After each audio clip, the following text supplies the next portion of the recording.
Well, good morning, YouTube. So I went to quarters last night, and obviously today I have a mild hangover, but that's nothing a little bit of Sprite can't fix. Okay, Mr. Rice, football player from the NFL. Maybe you heard of him. This douchebag was caught on an elevator camera beating the shit out of his fiancee and or wife, and then dragging her out. The investigation, it was in a casino elevator somewhere. The investigation started in February, and then in July, the tape surfaces, or so to speak.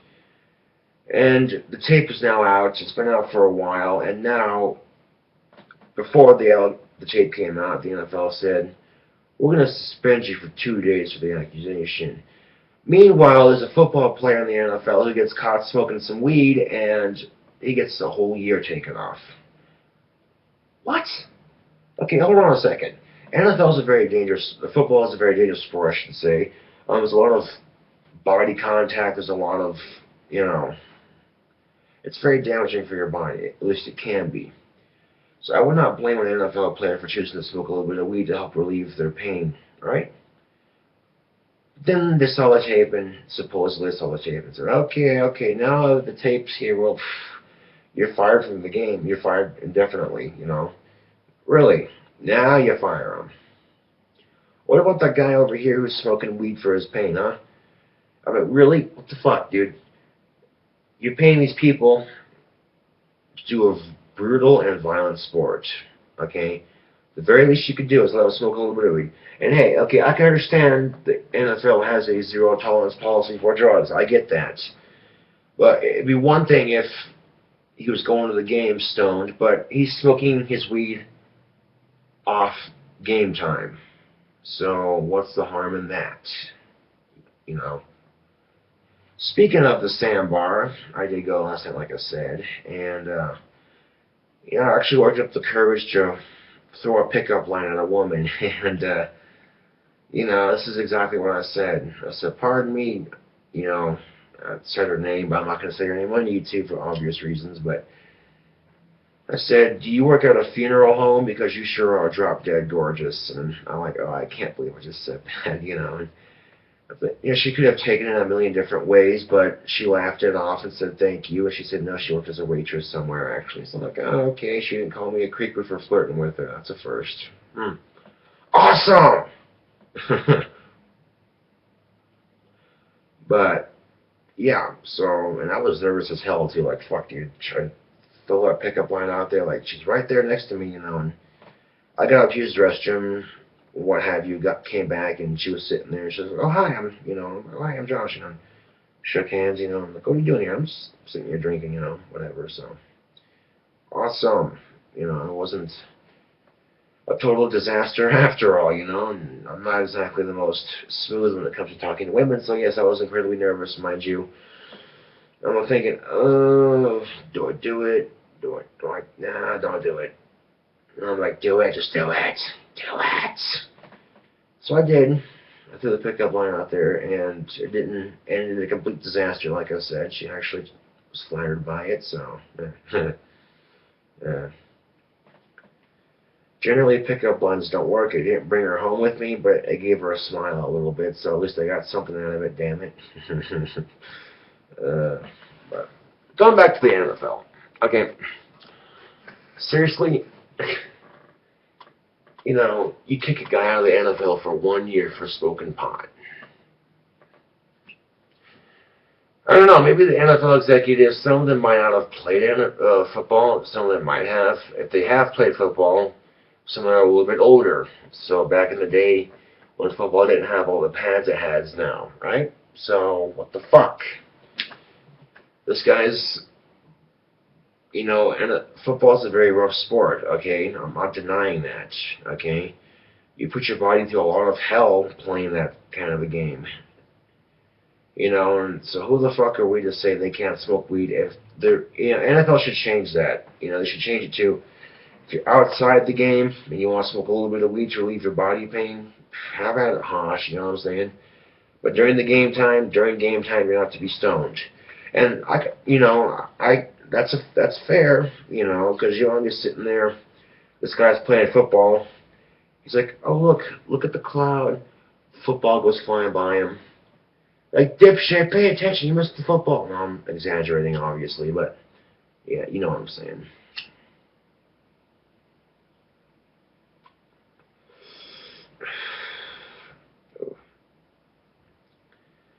So yeah, I got a nice little hangover going here. It's not too severe, but it's definitely there. uh, um, I think I might have like maybe 4, 5, 6 beers, and I played a couple songs. So someone actually came up to me at the bar last night and said, "You're the only one here who plays decent music." I'm like, "Oh, thank you." Was not expecting that compliment, but there you go. It's funny because last time I went to Quarters and I had this one woman. I was at the jukebox putting bills in, and she looks at me and she goes, "Hey, play some hip hop." I ignored her and kept doing what I was doing. And she got very rude and she's like, "Hello, can you hear me?" I finally acknowledged her presence. I looked over at her. I could have been a huge dick about it, but I was getting drunk, having a good time, and I decided not to. I said, "Yes, I can hear you."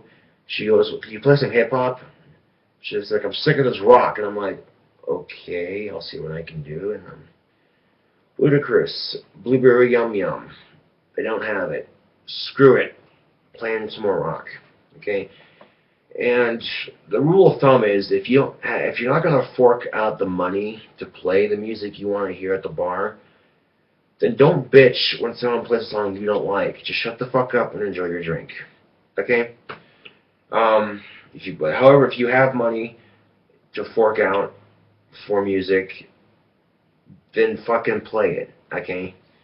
When I first got there, they played a couple of new age metal songs, and I played some Cradle of Filth, and I played some Creed, and then after that I started playing some hip hop songs, and they played some Michael Jackson. So they kept it, a variety. You know what I'm saying? So generally, I don't like some of today's hip hop. I just don't care for it. I really don't.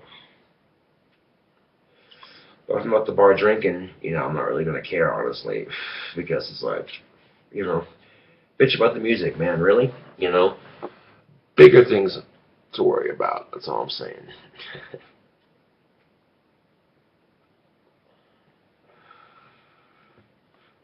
But that's just, you know, that's just what I'm saying, though. It's like, hey, if you don't have the money to fork out for, because jukeboxes get expensive, man. Especially at the Sandbar, it's like $1, get you 2 credits. There's one song is 2 credits, so you'd be sitting there putting $5, $10, $15 in there to play maybe like 4, 5, 6, 7, 8 songs, So, but, and I guess it depends on what bar you go to here in town. Some of the bars here in town, the jukebox is a lot cheaper, but irregardless, if you go to the bar to have a good time, to have a good time to drink, don't stress the music, you know what I'm saying? But,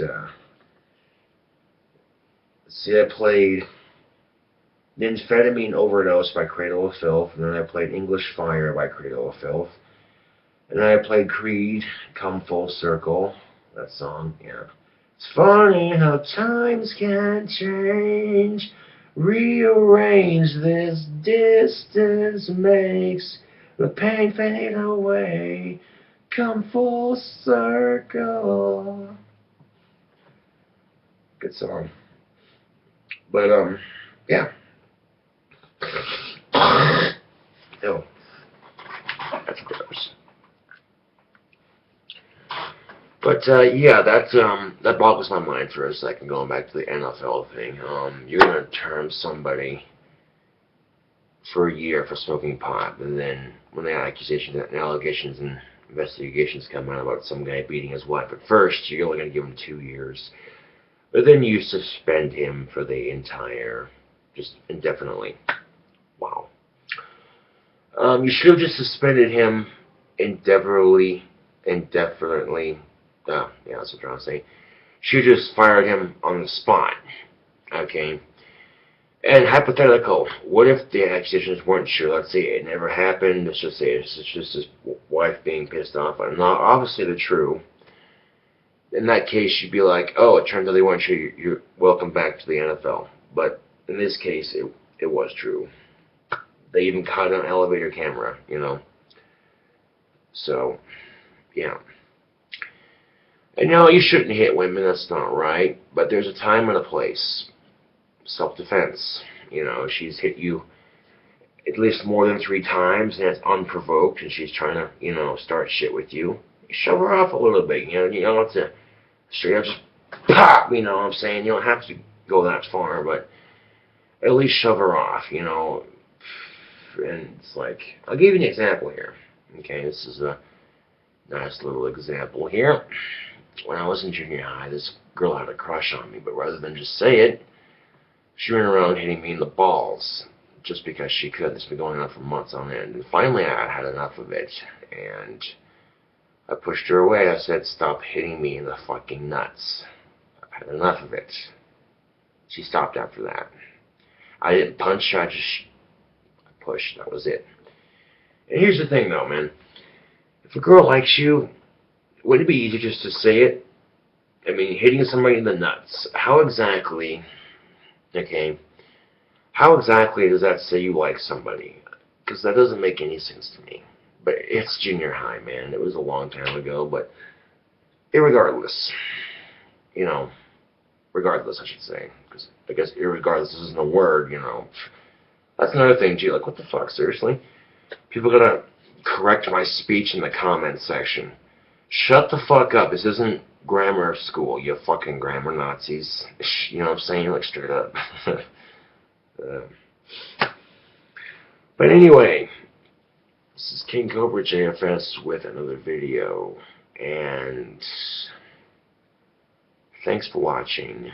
And, oh yeah, Falcons and Buccaneers are playing next Thursday. Go Falcons! Thanks for watching, and I'll see you all later.